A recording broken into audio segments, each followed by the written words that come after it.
В Якутске настала зима, и наконец-то у нас заработал наш знаменитый рынок, крестьянский рынок, самый холодный рынок в мире. Ну, традиционно на рынке у нас молоко в виде такой пиалки замороженной. Вот наше местное. Это все привозное, чиж местные, щуки. Тут голова семги, голова налима. Молоко налима, ребус из налима, караси, обычно на собак покупают, ну, такой налим целиковый. Самая главная новинка этого сезона, ребят, смотрите, какой тортик, готовый тортик. Сразу домой принести.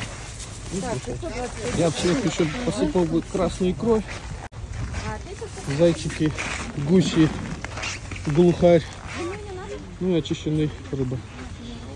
Смотри, какой огромный карась.